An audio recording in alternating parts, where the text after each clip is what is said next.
የኢትዮጵያ ሀገራዊ ምክክር ኮሚሽን የመጨረሻ ምዕራፍ የሆነውን ሀገራዊ ምክክር ለማድረግ በዝግጅት ላይ መሆኑን የሀገራዊ ምክክር ኮሚሽን ኮሚሽነር ዶክተር ዮናስ አዳዬ ገለጹ።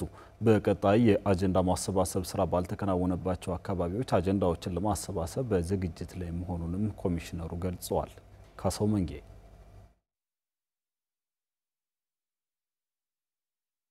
በሀገሪቱ ያደሩ የፖለቲካ ችግሮችን በመፍታት ሀገራዊ መግባባት መፍጠር በህዝብና በመንግስት መካከል በመተማመን ላይ የተመሰረተ ግንኙነት መፍጠር እንደ ሀገር ምክክርን ባህል ማድረግ የኢትዮጵያ ሀገራዊ የምክክር ኮሚሽን የተቋቋመበት ዓላማ ነው። ይህንን ለማድረግ ታዲያ ኮሚሽኑ ባለፉት 3 ዓመታት የተለያዩ ተግባራትን ከውኖ አሁን ላይ ቀሪ ስራዎችን ለማጠናቀቅ እየሰራ መሆኑን ከአሚኮ ጋር ቆይታ ያደረጉት የኢትዮጵያ ሀገራዊ የምክክር ኮሚሽን ኮሚሽነር ዶክተር ዮናስ አዳዬ አስረድተዋል። እስካሁን የቀረን ትግራይ መሄድ ብቻ ነው። እሱንም ቢሆን ትግራይ ገኙ የሚያስፈልጉን የሎጂስቲክስ የስነ ልቦና ዝግጅት አድርገን እዚያው ትግራይም ገብተን ሌሎቹ ጋር ያደረግነውን ለማከናወን ለመስራት ተዘጋጅተን እንገኛለን። ሌላው ወደ በውጪ የሚገኙ ኢትዮጵያውያን ወገኖቻችንን ማነጋገር ነው። እነዚያ በተለምዶ ዲያስፖራ ተብለው የሚጠሩትን እስካሁን በ3 ደረጃ ከነሱም ጋር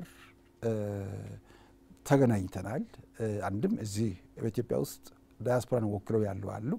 እነሱም የዛሬ 6-7 ወር አካባቢ አጀንዳዎቻቸውን ሰጥተውናል። ሁለተኛ ደግሞ በበየነ መረብ አማካይነት በሁሉም ዓለም ክፍሎች ውስጥ ከሚገኙ ከኢትዮጵያውያን ጋር እንደዚሁ መነጋገር ችለናል። አጀንዳዎቻቸው ብቻ ነው የሚቀረው።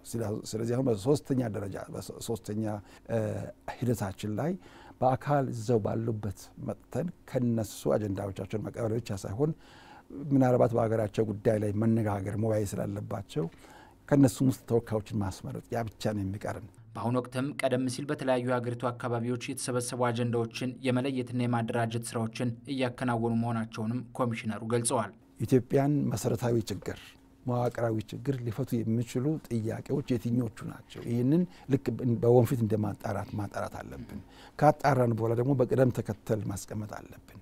ከዚያ በኋላ ደግሞ በሀገር አቀፍ ደረጃ በሚካሄደው ሀገራዊ ኮንፈረንስ ላይ ወይም ጉባኤ ላይ እንድነጋገሩበት እነዚህን አጀንዳዎች አዘጋጅተን ለህዝባችን መስጠት አለብን። ህዝቡ እነዚህን ሲነጋገሩ በየቀኑ ለእናንተ ለሁላችሁም ይፋ ማድረግ አለብን፣ የሚቀሩም ስራዎች ማለት ነው። ከዚያ ደግሞ እነዚህ አጀንዳዎች ህዝቡ ከተመካከለ በኋላ ውሳኔውን ካሳለፈ በኋላ ውሳኔ ሀሳቡን ወይም ደግሞ ግብአቱን ለሚመለከተው ክፍል ማለትም ለተወካዮች ምክር ቤት ለአስፈጻሚው እነዚህን ማቅረብ እንደ ሀገር ግጭቶችና አለመግባባቶችን በምክክር በመፍታት ዘላቂ ሰላሙ የተረጋገጠ ሀገር ለመገንባት ትልቅ ተስፋ የተጣለበት ይህ ሀገራዊ የምክክር ኮሚሽን በቅርቡ ለሚደረገው የመጨረሻው የምክክር ምዕራፍ ዝግጅቱን እያጠናቀቀና ቀሪ ስራዎችን ባሉት ጊዜያት ለማጠናቀቅ በትኩረት እየሰራ እንደሚገኝም ነው ኮሚሽነር ዶክተር ዮናስ አዳዬ ገለጹት። እስካሁን ድረስ በጥሩ ሁኔታ እንደመጣን ሁሉ በሚቀረውም ጊዜ መንግስት፣ ህዝብ፣ ተፎካካሪ ፓርቲዎች፣ ሲቪል ማህበራት፣ ሚዲያዎች፣ ምሁራን ሁላችንም አንድ ላይ ስላለን ከሁሉም በላይ ደግሞ ሰላምን የሚያደርጉ ብፁዓን ናቸው የፈጣሪ ልጆች ይባላሉና ብለው ቃሉም እንደምናገር የሰላም ስራ የአምላክ ስራ ስለሆነ ያ መንፈሳዊነትም ስላለ እኛ ይሳካል ብለን እናምናለን። በኢትዮጵያ ውስጥ ዘላቂ ሰላምና ልማት እንዲመጣ እነዚያ 3ቱ ሀገራዊ መግባባትን ማምጣት በህዝብና በመንግስት መካከል እምነቱ ስር የሰደደ እንዲሆን ማድረግ እና በኢትዮጵያ ውስጥ ደግሞ የኢትዮጵያ የፖለቲካ ትራጀክተሪ ወይም ደግሞ ፓራዳይም ሽፍት ተደርጎ ሁሉም አሸናፊዎች ሆነው አንድ ላይ የሚኖሩበት ያን የፖለቲካ አውድ ለመፍጠር ምክክርን ባህል ማድረግ እነዚህን ለማሳካት በእኛ በኩል ስራዎች በሚገባ እየተሰሩ ይገኛሉ። ሀገራዊ የምክክር ኮሚሽኑ ይዞት የተነሳውን እቅድ ማሳካት በሚችልበት ቁመና ላይ ይገኛል ያሉት ኮሚሽነሩ ለውጤታማነቱ ሁሉም አካል የድርሻውን አጠናክሮ ሊወጣ ይገባልም ብለዋል።